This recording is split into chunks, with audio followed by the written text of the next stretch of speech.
បងប្អូនអរនេះសូមមេត្តាជួយ share ចែកម្លែកវីដេអូនេះទៅដល់បងប្អូនខ្មែរយើងដែលជាអ្នកខូចកលៀនដែលពួកគាត់ប្រាថ្នាចង់ទៅព្យាបាលឬក៏ទៅវះកាត់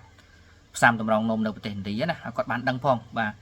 មានព័ត៌មានជាច្រើនដែលពួកគាត់គួរយល់ដឹងមុននឹងសម្រេចចិត្តទៅទទួលការព្យាបាលឬក៏វះកាត់តម្រងនោមផ្សាំតម្រងនោមនៅប្រទេសឥណ្ឌាបងប្អូនចែកម្លែកយកបុណ្យទាំងអស់គ្នាព្រោះបងប្អូនខ្មែរយើងជាច្រើនដែលគាត់ជាអ្នកខូចតម្រងនោមគាត់មានលុយទៅព្យាបាលគាត់អត់ដឹងទេថាគួរតែរៀបចំខ្លួនបែបណាគួរថែទាំសុខភាពបែបណាដែលអាចទៅព្យាបាលដោយសុវត្ថិភាពព្រោះមិនមែនមានន័យថាយើងមានលុយហើយយើងទៅព្យាបាលឬក៏ទទួលការវះកាត់ផ្សាំតម្រងនោមនឹងយើងសុវត្ថិភាពទេឬក៏ជោគជ័យទាំងអស់គ្នាទេលុះត្រាតែយើងដឹងណាអំពីរបៀបនៃការថែទាំសុខភាពនិងដឹងអំពីលក្ខខណ្ឌមួយចំនួនដែលយើងជាអ្នកជំងឺគួរតែមានមុននឹងសម្រេចចិត្តទៅព្យាបាលទៅយើងសុវត្ថិភាពក្នុងនេះខ្ញុំជាអ្នកដែលមានបទពិសោធន៍ទៅមើលលោកនៅប្រទេសឥណ្ឌាមើលលោកអូនចត្រាដែលជាប្រសងខូចកលៀនណាដែលខ្ញុំជ្រុំចេញរហូតដល់បានទៅព្យាបាលហើយខ្ញុំទៅមើលថែលោក6ខែចូល7ខែអញ្ចឹងគឺខ្ញុំមានបទពិសោធន៍ច្រើនមែនទែនហើយខ្ញុំដឹងច្រើនបាទពីបញ្ហាដែលនៅបងប្អូនខ្មែរទៅព្យាបាលនៅប្រទេសឥណ្ឌាណាមានបងប្អូនខ្លះក៏គាត់បាត់បង់អាយុជីវិតដោយសារតែគាត់អត់បានដឹងក្នុងការរបៀបនៃការថែទាំសុខភាពនិងដឹងពីលក្ខខណ្ឌមួយចំនួនដែលគាត់គួរតែទៅព្យាបាលនិងលក្ខខណ្ឌមួយចំនួនដែលគាត់មិនគួរទៅព្យាបាលនៅពេលដែលគាត់ខូចកលៀនណាចឹងបងប្អូនជួយ share ទាំងអស់គ្នាដើម្បីបុណ្យកុសលបាទសម្រាប់បងប្អូនខ្មែរយើងដែលជាអ្នកខូចកលៀនដែលមានសេចក្តីប្រាថ្នាចង់ទៅព្យាបាលណាអញ្ចឹងទី1លក្ខខណ្ឌទី1អ្នកខូចកលៀនភាគច្រើនគឺគាត់ខូចកលៀនអត់ដឹងខ្លួនទេភាគច្រើនហ្មងអញ្ចឹងគាត់ខូចកលៀនអត់ដឹងខ្លួនគាត់ធ្លាក់ខ្លួនភ្លាមគឺចូលសង្គ្រោះមិនទាន់ដែរព្រោះអ្នកខូចកលៀនគឺគាត់ពេលតែកលៀនគាត់លេងចម្រោះជាតិពុលគឺវានឹងធ្លាក់ក្របឈាមដោយអូតូហើយអញ្ចឹងក្របឈាមរបស់មនុស្សយើង12 13 14អញ្ចឹងទៅពេលដែលយើងធ្លាក់ដល់6 5អីគឺវាចាប់ផ្ដើមខ្សោយធ្វើឲ្យយើងបាត់បង់ស្មារតីសន្លប់អីអញ្ចឹងទៅអញ្ចឹងត្រូវចូលសង្គ្រោះមិនទាន់អញ្ចឹងធម្មតាពេលដែលចូលសង្គ្រោះមិនទាន់គឺគេពិនិត្យឈាមយើងក្របឈាមយើងតិចគឺគេបញ្ចូលឈាមហើយអញ្ចឹងអ្នកជំងឺដែលគាត់អត់ដឹងខ្លួនគាត់បញ្ចូលឈាមគឺបើសិនបើគាត់បញ្ចូលឈាមភ្លាមគាត់ដឹងហើយគាត់មានលុយគាត់ទៅព្យាបាលភ្លាមគឺគាត់នឹងមានបញ្ហានៅពេលដែលគាត់ទៅដល់ប្រទេសឥណ្ឌាការពិនិត្យដើម្បីវះកាត់គឺអត់រលូនទេគឺគេនឹងមានន័យថារាងកាយរបស់គាត់ក្រោយពេលបញ្ចូលឈាមហើយវានឹងអត់ទទួលយកការវះកាត់ទេ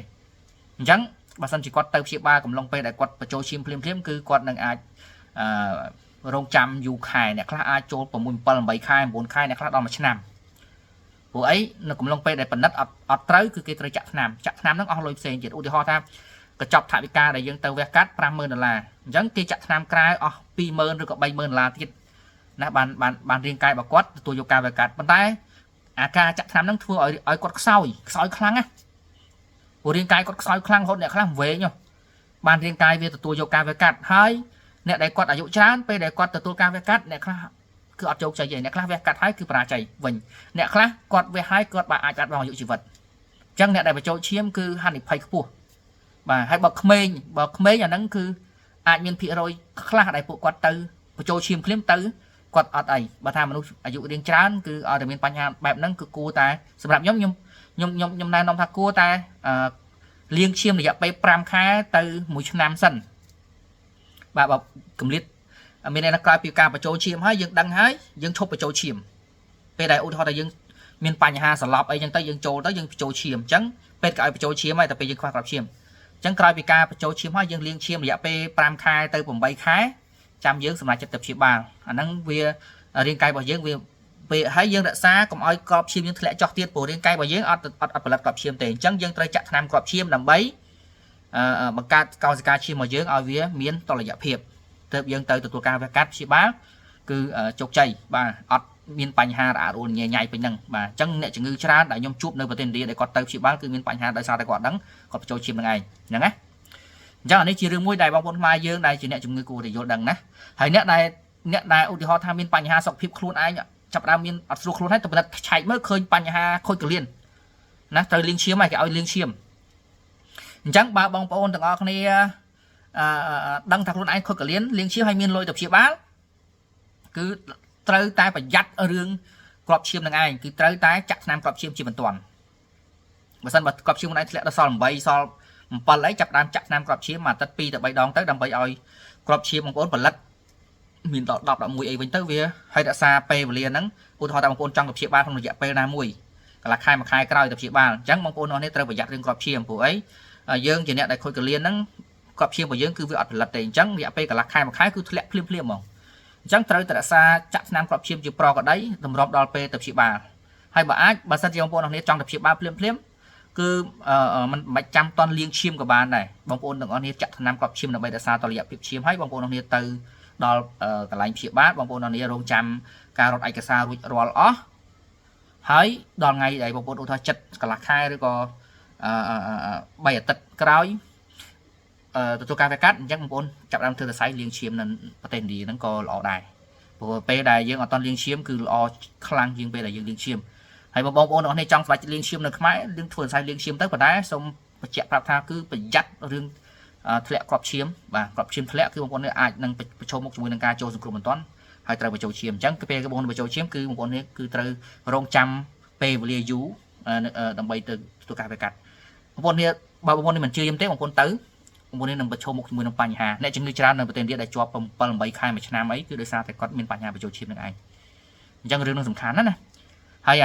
អ្នកដែលបញ្ចូលឈាមគឺគេថាគេធ្វើគ្រោះស្មាច់គេធ្វើ plasma បាទគេចាក់ថ្នាំដើម្បីឲ្យរាងកាយរបស់យើងនឹងទទួលយកការវះកាត់ភាគច្រើនអ្នកដែលបញ្ចូលឈាមគឺរាងកាយរបស់គាត់អត់ទទួលយកការវះកាត់ទេហើយនៅប្រទេសឥណ្ឌាមិនមែនចេះតែដល់ភ្លាមយើងទៅដល់ភ្លាមឲ្យតែយើងឈឺហើយយើងទៅដល់បានទទួលការវះកាត់ទេបើរាងកាយរបស់យើងអត់ទទួលយកការវះកាត់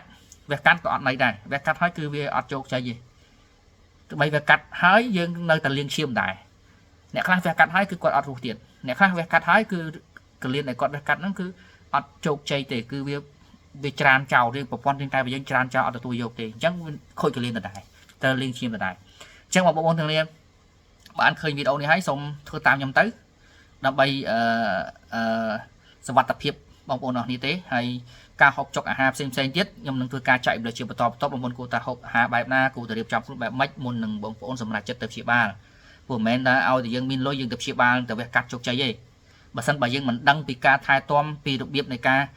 រៀបចំខ្លួនឯងឲ្យបានត្រឹមត្រូវទេបងប្អូនអរគ្នាអាចយកជីវិតទៅចោលក៏ថាបានដែរអញ្ចឹងសូមបងប្អូនចូលរួមចែកម្លែកវីដេអូនេះដើម្បីជាប្រយោជន៍ដល់បងប្អូនខ្មែរដែលជាអ្នកជំងឺឲ្យគាត់មានឱកាសបានព្យាបាលដោយសុវត្ថិភាពហើយអ្វីដែលខ្ញុំចែកម្លែកពួកអីខ្ញុំបានចែកម្លែកទៅកាន់បងប្អូនខ្មែរយើងក្រោយអ្នកដែលស្គាល់ខ្ញុំ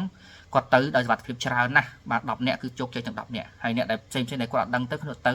អ្នកខ្លះជាប់10ខែអ្នកខ្លះជាប់ពី10ខែហើយអ្នកខ្លះ